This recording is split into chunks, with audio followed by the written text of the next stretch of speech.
Yep. All right, here we go.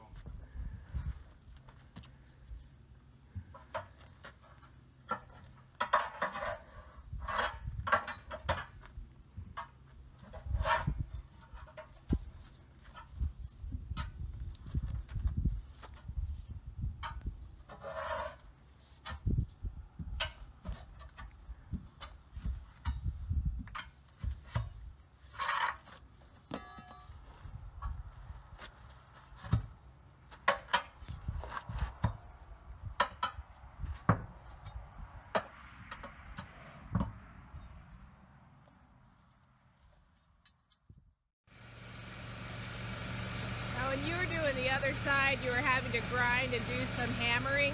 Is that when you were doing the other side, you were having to grind and do some hammering? Is that because the rim was bent? I had a bunch of rust built up on it. Okay. So I hit that off, moved it up with my grinding wheel, and good to go. Okay.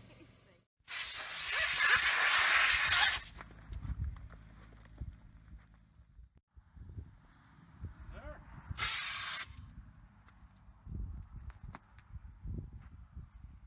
They were pretty worn. Yeah, especially that one over there. That one was Yeah, it was in rough shape. had a gash in about that big. Okay.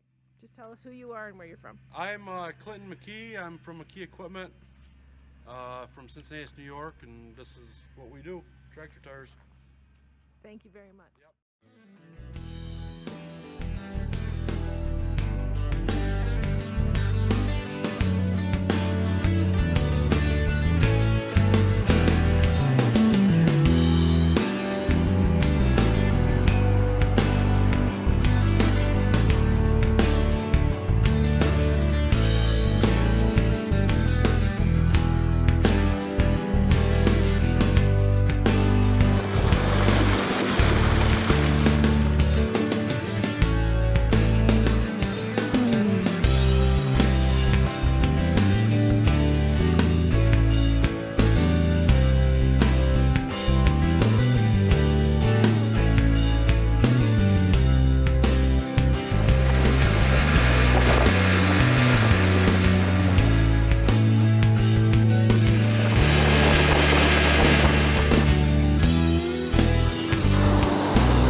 Well, we actually have My two people stuff's not here. as old as your stuff. Yeah, Bob wanted to know whether or not we could define what an old saw is. And I figure if it's anything that Bob and I have used for a long period of time, it's probably an old saw. You know? So, I don't know. Got some unique saws on the docket today. Look at this one here, a Solo. I have a hunch that one has history. That one doesn't. No? That's not the 651 has history. That hasn't run in at least 15 years. And it seems, because it sat dry for a long time, it seems to have developed an oil leak. Well, I like that combination, that bar combination's got to work pretty good. Now that 257 has got to be a Bob sleeper. Is that the one? That's got a 262 top end in it. Yeah. Yeah. And if I remember correctly, we had the 254, 257, 262, and the 257 and the 262. You could interchange top end parts, for the 254 had a different deck height or something like that. No, it was Yeah, connecting the rod. is a different length. Connecting rod difference. Yep. Yeah. This is light, and like I said, I'll take this down on this one for a while first. I think It that's was pretty just to tough. bring something different. Yeah. This is my all-time favorite and most used 50cc saw, which is a got the 2153 top end on a 2150. And this thing it punches above its weight. It really does. I think we've seen that on the channel a couple times. It's been up here. I don't know if it's got video time or not. Well, we'll get some today. I think that's pretty. I don't care what Ricky says. I know Hondas are red, Yamahas are blue. Yeah. I won't go any further with that little rhyme. I had the green stuff, I had the yellow stuff, and I did have the red stuff. So, you know, the most amazing thing is he's got those two 700s right there, and the claim is they actually run. Well, one was yours, so I hope it works this time. Well, see, that I think you were right. It might be I jinxed them. And this one right here, that's almost big enough to do. Oh, you got some big saws in here. Yeah. So you're gonna have to cut the slab. I got 28 on that one. Yeah. And I didn't bring a whole lot. I just brought a whole bunch of junk. And part of what we're doing today is cleaning up the mess I created, and then cleaning up the mess I'm going to create. So we got some stuff going on. My big international is getting a new set of tires. Now these guys right here, they're just kind of watching.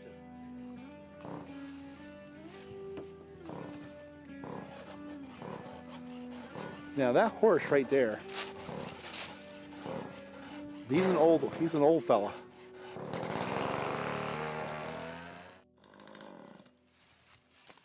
So anyway, that horse right there, his track name was Catbite. And he was out of the Storm Cat series of horses. That was a very famous racehorse once. And he actually was quite successful as a racehorse. But when we got him, he was broken and he was hurting people, and he was headed to the soup cans in Canada. And my youngest stepdaughter decided that that was the horse for her. And we got him home, and he was so, I guess, anesthetized. He was pin fired and drugged and everything else, to the point where he didn't know how much damage was done to him. And he spent 6 months in the barn, hardly able to walk out of his stall. And then finally he got well enough to where the girls could sit on him, and he was a good riding horse. And then he got strong and turned into an actual competitive outdoor polo horse. So his recovery was rather shocking. And now he's a pasture ornament. Well, they came prepared. I did not. So I'm going to try to put together one of these saws. So I think I'm going to start by seeing if I can get this one to run. If this guy runs, I'm going to put a 24 on it and pretty much use it for the day. This is a model 61.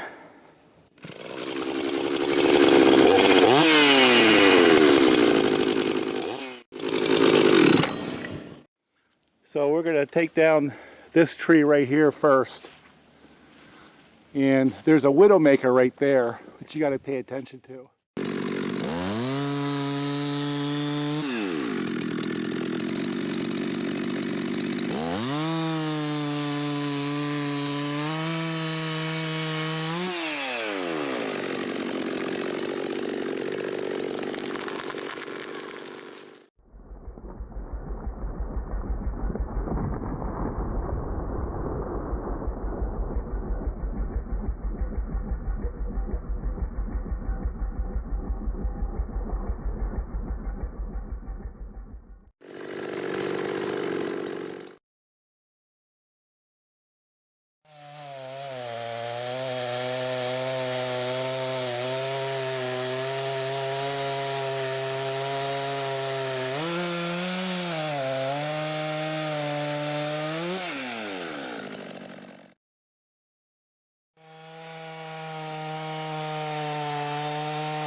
You know something? He's got that yellow saw running.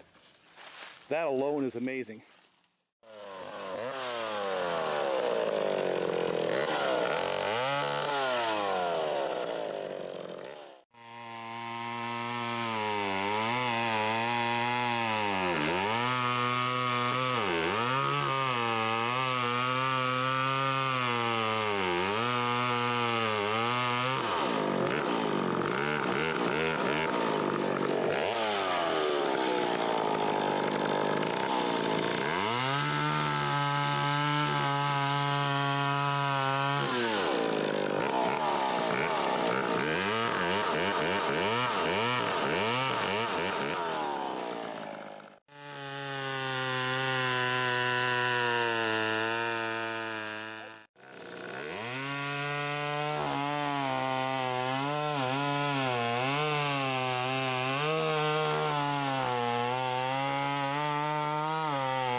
You see how forgiving it is when you do your bore cut that way?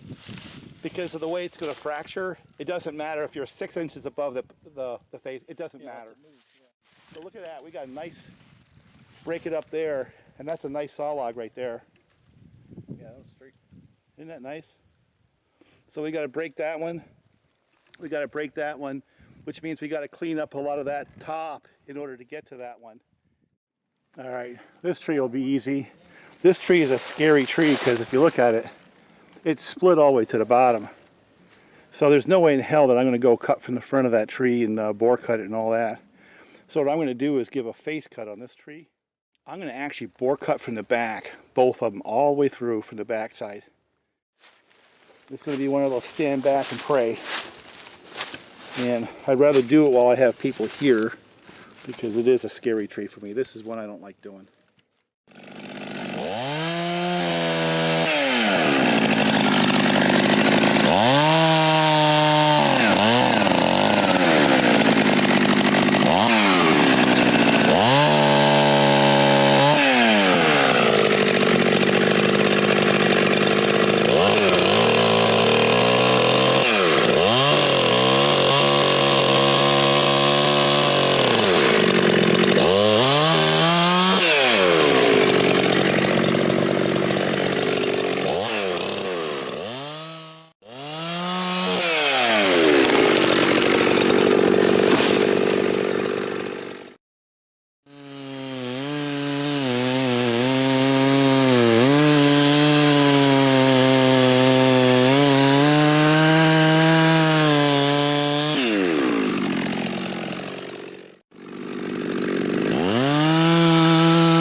It worked out.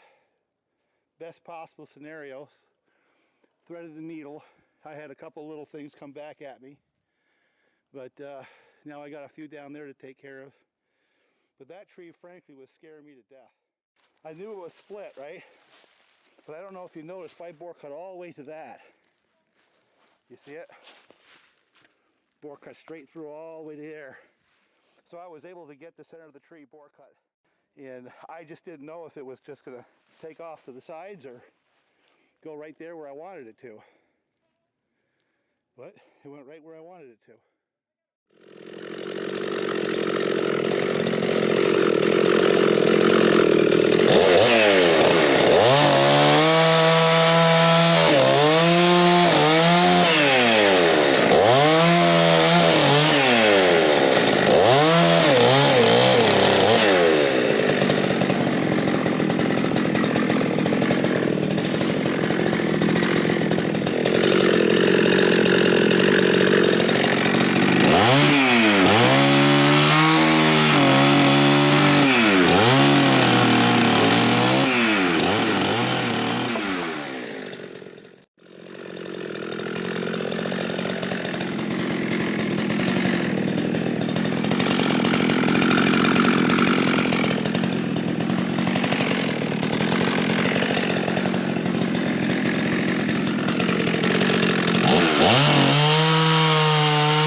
runs good. It always did. Here, let me get my camera.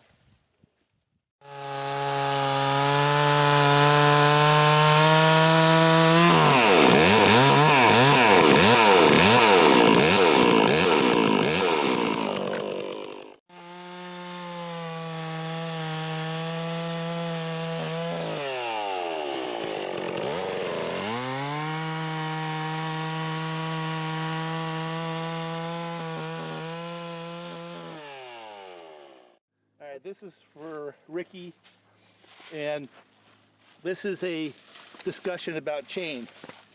And Bob sided with Ricky on this.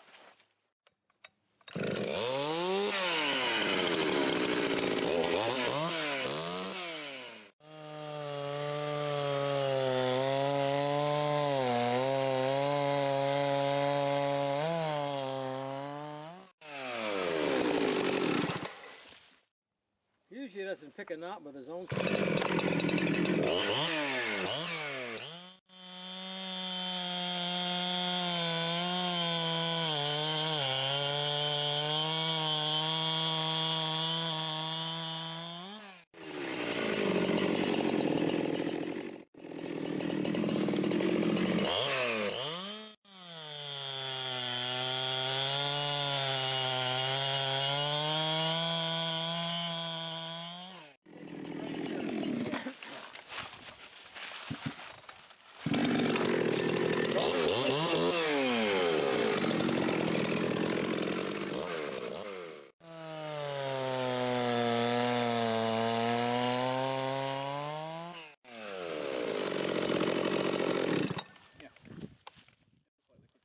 Slightly.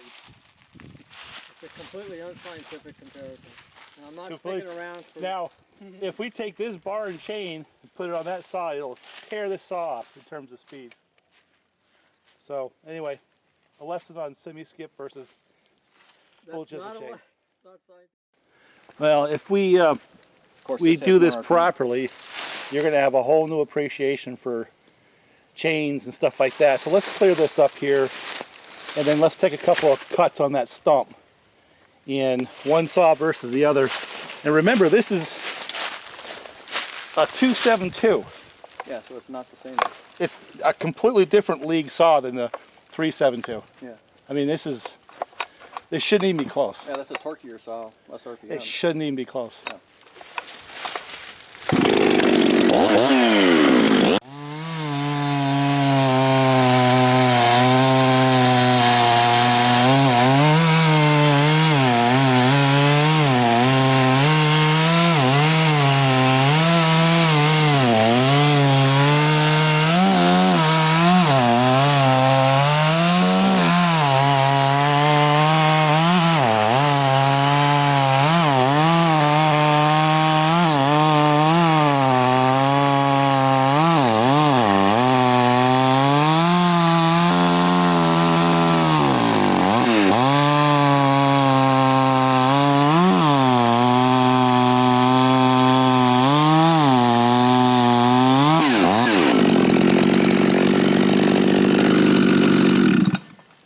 Your turn.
Idle's good.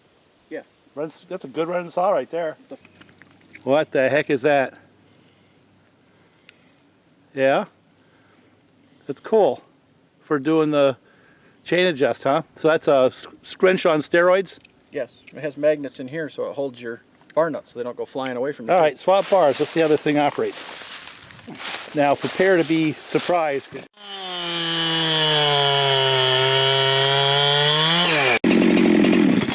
That's not even funny. It is funny, actually. But, I mean, there's no way that my saw was anywhere near that speed. No, that's 50% faster than this was the first time. Yeah, no, that's quite. So that's what you get with the chain.